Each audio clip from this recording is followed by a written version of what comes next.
5 years have passed. 5 summers with the length of 5 long winters. And again I hear these waters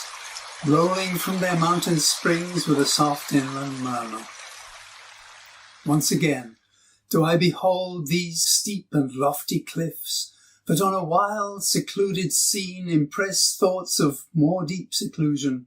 and connect the landscape with the quiet of the sky. The day is come when I again repose here under this dark sycamore and view these plots of cottage ground, these orchard tufts, which at this season with their unripe fruits are clad in one green hue and lose themselves mid groves and copses. Once again I see these hedgerows, hardly hedgerows, little lines of sportive wood run wild, these pastoral farms, green to the very door, and wreaths of smoke sent up in silence from among the trees, with some uncertain notice, as might seem, of vagrant dwellers in the houseless woods, or of some hermit's cave, where, by his fire, the hermit sits alone.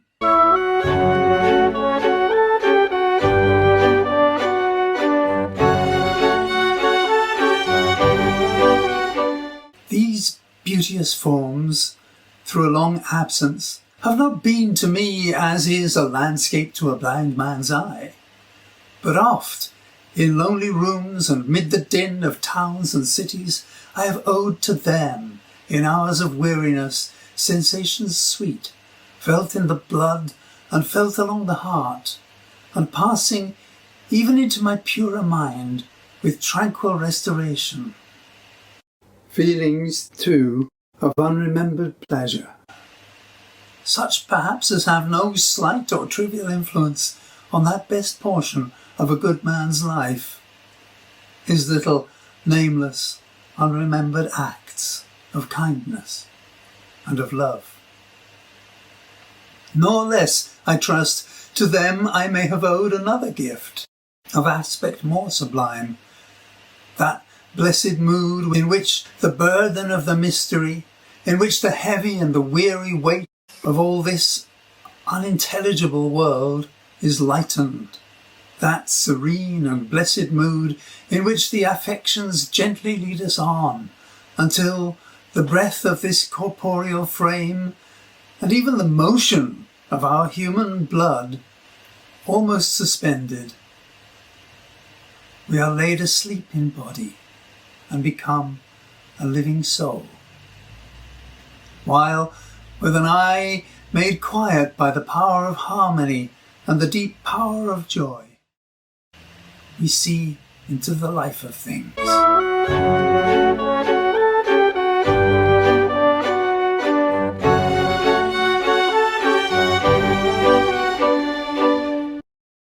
If this be but a vain belief, yet, oh, how oft, in darkness and amid the many shapes of joyless daylight, when the fretful stir, unprofitable, and the fever of the world have hung upon the beatings of my heart, how oft in spirit have I turned to thee, O sylvan Wye, thou wanderer through the wood, how often has my spirit turned to thee. And now, with gleams of half-extinguished thought, with many recognitions dim and faint, and somewhat of a sad perplexity, the picture of the mind revives again. While here I stand, not only with the sense of present pleasure, but with pleasing thoughts that in this moment there is life and food for future years. And so I dare to hope, though changed no doubt from what I was when first I came among these hills, when, like a roe, I bounded o'er the mountains, by the sides of the deep rivers and the lonely streams, wherever nature led, more like a man flying from something that he dreads than one who sought the thing he loved. For nature then, the course of pleasures of my boyish days, and their glad animal movements, all gone by, to me was all in all. I cannot paint what then I was. The sounding cataracts haunted me like a passion. The tall rock, the mountain, and the deep and gloomy wood, their colours and their forms were then to me an appetite, a feeling, and a love that had no need of a remoter charm by thought supplied, nor any interest unborrowed from the eye. That time is past, and all its aching joys are now no more, and all its dizzy raptures. Not for this faint I, nor mourn nor murmur. Other gifts have followed. For such loss I would believe abundant recompense. For I have learned to look on nature, not as in the hour of thoughtless youth, but hearing oftentimes the still sad music of humanity, nor harsh nor grating, though of ample power to chasten and subdue. And I have felt a presence that disturbs me with the joy of elevated thoughts, a sense sublime of something far more deeply interfused, whose dwelling is the light of setting suns, and the round ocean, and the living air, and the blue sky, and in the mind of man, a motion and a spirit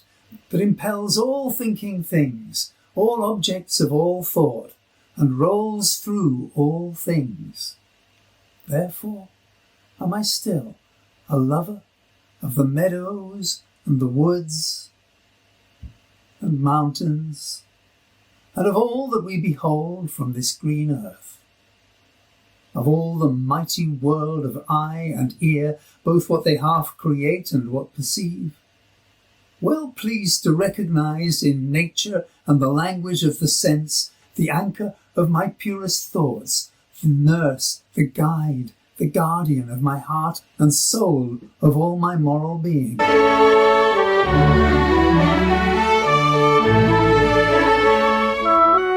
Nor perchance, if I were not thus taught, should I the more suffer my genial spirits to decay. For thou art with me here, upon the banks of this fair river, thou, my dearest friend, my dear, dear friend, and in thy voice I catch the language of my former heart, and read my former pleasures in the shooting lights of thy wild eyes.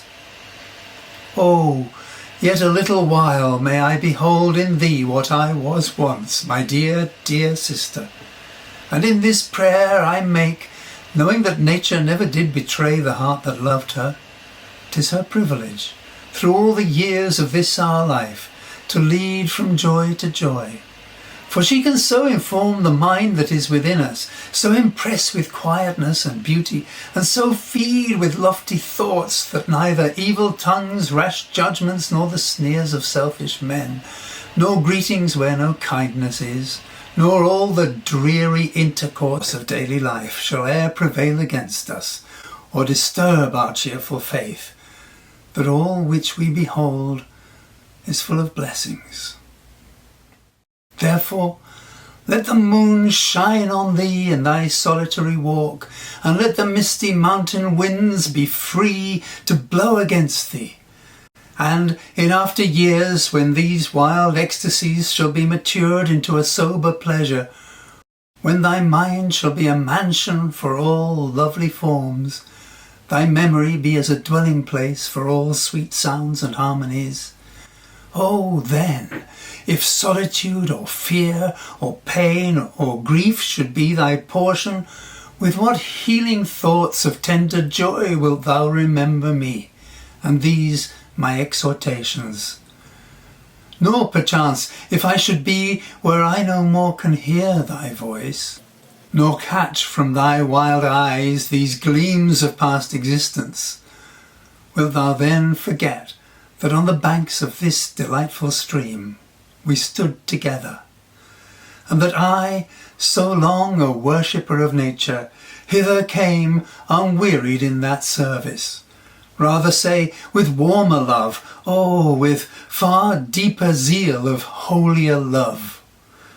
Nor wilt thou then forget that after many wanderings, many years of absence, These steep woods and lofty cliffs, and this green pastoral landscape were to me more dear, both for themselves and for thy sake.